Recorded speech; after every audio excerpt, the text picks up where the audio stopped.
It's 11:20 p.m., and Brianna Maitland is leaving her dishwashing job at the Black Lantern Inn located in Montgomery, Vermont. She said goodbye to her coworkers and headed to her friend's house where she was living at the time to get some sleep before her other job early the next morning. Brianna fired up her 1985 Oldsmobile and drove off. The next day, the Oldsmobile was found parked in an abandoned building with the headlights still on, only a mile away from the Black Lantern Inn, but Brianna was nowhere to be found. This is the bizarre disappearance of Brianna Maitland. During this time, Brianna was living with her friend, Jillian Stout. She had previously dropped out of high school, but was trying to turn her life back around. The day of her disappearance, Brianna took the GED test and spent majority of the day with her mother, Kelly Maitland. According to Kelly, they went to lunch and they spent the rest of the time shopping and running errands.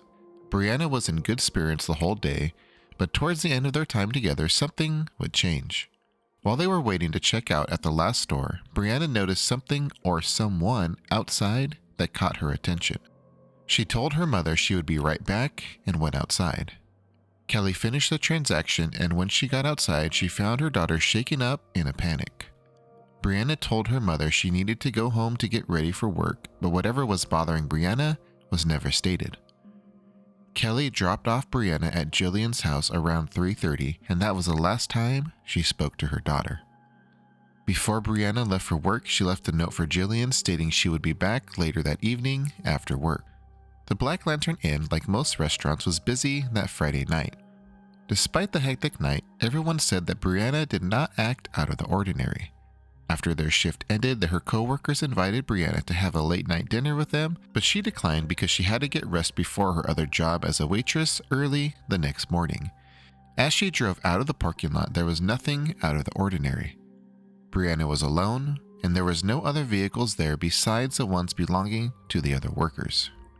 Early the next morning, the Vermont State Police were notified about an abandoned vehicle on the old Dutch Burn Barn property.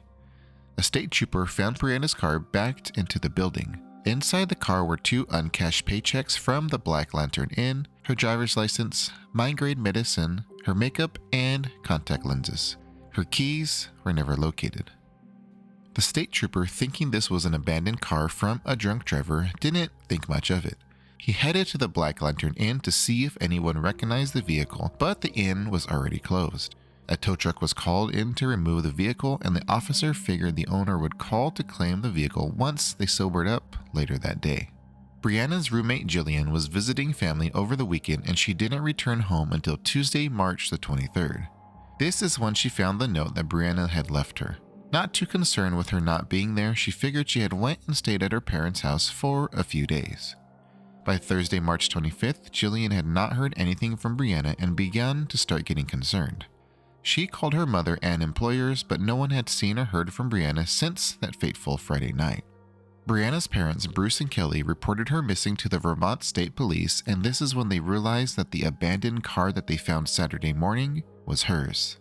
Despite a massive search that included 500 people, helicopters, and K-9 units, nothing significant was ever found that would lead investigators in the right direction. Brianna had simply vanished. Over the years, numerous tips have come in regarding her disappearance, but none of these have led to anything of significance. During the early stages of the investigation, a tip came in that Brianna was being held hostage by a local drug dealer. The house was raided and searched, but the only thing that was found there was drug-related paraphernalia. In 2006, there was a possible sighting of Brianna at an Atlantic City casino, but when authorities arrived, she was nowhere to be found. Security footage was pulled by investigators, but both her mother Kelly and investigators came to the conclusion that it was not Brianna. Since that fateful night on March 19th of 2004, all we have are theories on what happened to Brianna. 10 days before her disappearance, and only 90 miles away, the very famous disappearance of Maura Murray took place. That day, Maura Murray told her work and professors that she had a tragic death in the family and she would be gone for a few days. There was no death in the family, and no one knows exactly where Maura was headed when she crashed her car on the side of the road. After the initial witnesses that saw this happen to Maura disappeared into the night, never to be seen again. I have a full video on her disappearance if you want more information on her case. But could they have been both abducted by the same person? This could be completely possible, and both cases are very similar.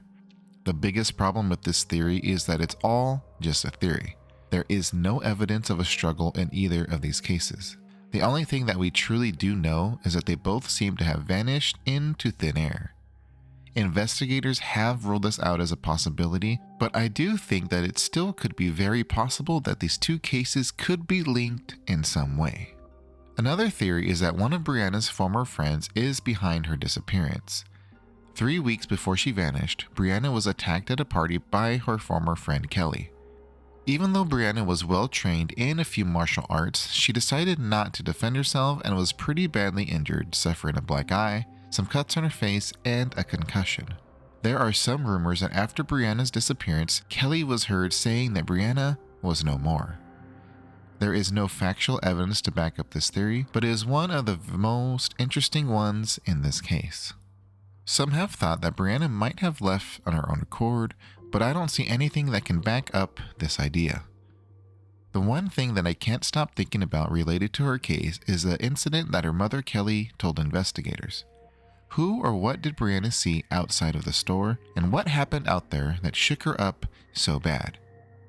If only we knew more about that specific situation, we might have a better understanding of what happened to Brianna Maitland that fateful night.